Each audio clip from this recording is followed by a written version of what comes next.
আসসালামু আলাইকুম প্রিয় খামারি ভাই বন্ধুরা, আশা করি সবাই ভালো আছেন। আজ আমার খামারের গরুর জন্য দানাদার খাবার উদ্দেশ্যে দোকানে চলে আসলাম। দেখেন যে আমাদের খাবারগুলো কেনা হয়ে গেছে, এখন গাড়িতে ভালো করে লোড দিয়ে বেঁধে নিয়েছিলাম যাতে কোনো রকম পথে ঘাটে সমস্যা না হয়।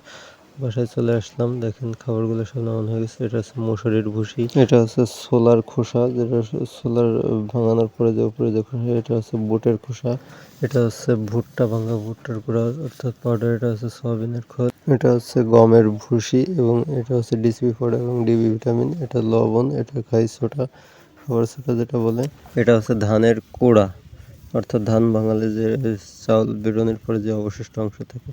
এখন আমরা সবগুলো একসাথে মিক্সড করে নেব। সর্বপ্রথম আমি ধানের কুড়াটা দিয়ে দিচ্ছি, এরপরে গমের ভুসি দিচ্ছি এবং এগুলো দেওয়ার পর অবশ্যই সব জায়গা ভালো করে ছড়াই ছিটিয়ে দিতে হবে যাতে পরিপূর্ণভাবে সবগুলো একসাথে একই রকম পড়ে, কোনো জায়গায় কম কোনো জায়গায় বেশি এরকম না হয়। এই যে দেখেন এবার খেসারির যে ভুসিটা এটা দিয়ে দিলাম। এবার আমি খেসারির ভুসিগুলো ভালো করে মিক্স করে নিলাম যাতে করে কোনো জায়গায় বেশি কোনো জায়গায় কম না হয়। এবার দেখেন আমি বুটের ভুসিগুলো দিয়ে দিচ্ছি, বুটের ভুসিও সেম একই রকম করে সব জায়গা ভালো করে ছড়াই ছিটিয়ে দিচ্ছিলাম যাতে করে কম বেশি না। এভাবে একে একে করে আমি প্রত্যেকটা উপাদানই এইভাবে মিশাই দেবো, সব জায়গায় ছড়াই ছিটিয়ে দেবো খেয়াল করে। তবে ভাই একটা কথা হচ্ছে কি, খামার করা এত সোজা না, খামার অনেক কষ্টের কাজ, সবাই পারবেও না। আর পারতে হলে অবশ্যই কষ্ট স্বীকার করতে হবে। আপনি যদি কষ্ট স্বীকার না করেন তাহলে খামার করতে পারবেন না। সকাল থেকে শুরু করে রাত পর্যন্ত সারা দিন রাত 24 ঘন্টা এই খামার পিছনে সময় দিতে হবে। আপনি যদি চান যে না আমি আরেকজনকে দিয়ে করাবো, অন্য শ্রমিক দিয়ে করাবো, টাকা আছে পয়সা আছে, তবে খামার করা যাবে। টাকা পয়সা তো থাকতেই হবে, টাকা পয়সা না থাকলে তো আপনি খামারও পরিচালনা করতে পারবেন না।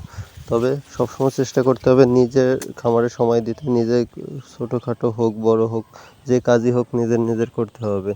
নিজে না করতে পারলে খামার ওইভাবে আসলে টিকে থাকতে পারবে না। দেখা যাচ্ছে 2 মাস 6 মাস 1 বছর টিকে থাকবে, কিন্তু আস্তে আস্তে দেখবেন যে আপনার খামারের সব কিছুই শেষ হয়ে যাচ্ছে।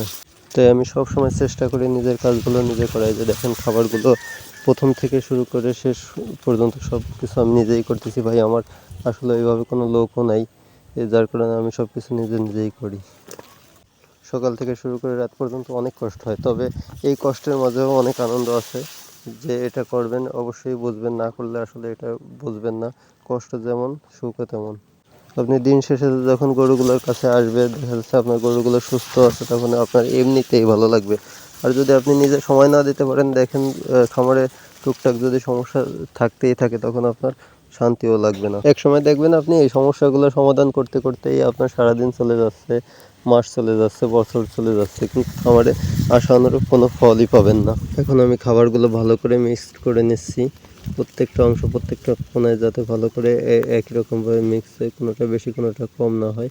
এই মিক্সড করার পরে আমি এগুলো বস্তায় করে সংরক্ষণ করে রাখবো। দেখতে দেখতে আমার মিশানো প্রায় হয়ে গেছে, এখন প্রায় শেষ পর্যায়ে। ভাই আমরা সবাই 5 ওয়াক্ত নামাজ কালাম পড়ার চেষ্টা করবো, দিনে অন্তত সবসময় ভালো কাজ করার চেষ্টা করবো। ভালো কাজ করতে না পারি অন্তত কারোর খারাপ করার চেষ্টা করব না, এবং 5 ওয়াক্ত নামাজ কালাম পড়বো। আল্লাহর কাছে সবসময় দোয়া করব যাতে আমরা নেক পথে হালালভাবে ইনকাম করতে পারি, নেককার হতে পারি। ভাই আমার জন্য দোয়া করবেন, আমার খামারের জন্য দোয়া করবেন যাতে আমার খামার আস্তে আস্তে করে বড় হতে পারে। অবশেষে ভাই প্রিয় খামারি ভাই বন্ধুরা, আমার ভিডিওর মাঝে কোনো ভুল ত্রুটি হলে সবাই ক্ষমা সুন্দর দৃষ্টিতে দেখবেন। আসলে আমি ওইভাবে এখনও পারি না কোনো কিছু করতে বলতে, শুধু একটু চেষ্টা করি। সবাই ভালো থাকবেন, আল্লাহ হাফেজ।